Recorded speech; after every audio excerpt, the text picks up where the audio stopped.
If someone tells me, don't worry, the dam is perfectly safe, I'm immediately checking when the last inspection was, because history has taught us that those words have a terrible track record. Take the Banqiao Dam in China.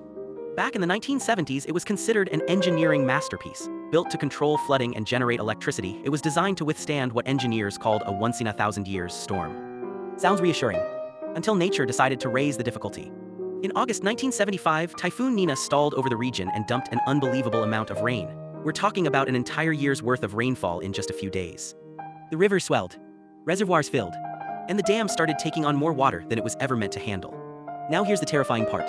Officials tried releasing water through the floodgates. It wasn't enough. Communication lines failed, roads were underwater, and warnings couldn't reach many of the communities downstream. Then, the dam gave way. A massive wall of water raced across the countryside, destroying villages almost instantly.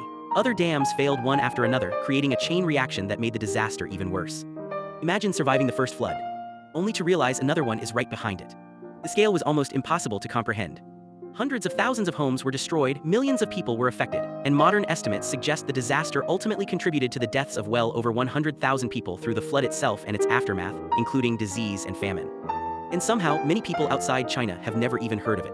The disaster completely changed how engineers think about dam safety, emergency planning, and preparing for extreme weather. Honestly, if your emergency plan depends on the weather behaving itself, that's not really a plan. Because the Banqiao Dam proved that sometimes the biggest disasters don't happen because one thing goes wrong. They happen because everything goes wrong at the same time.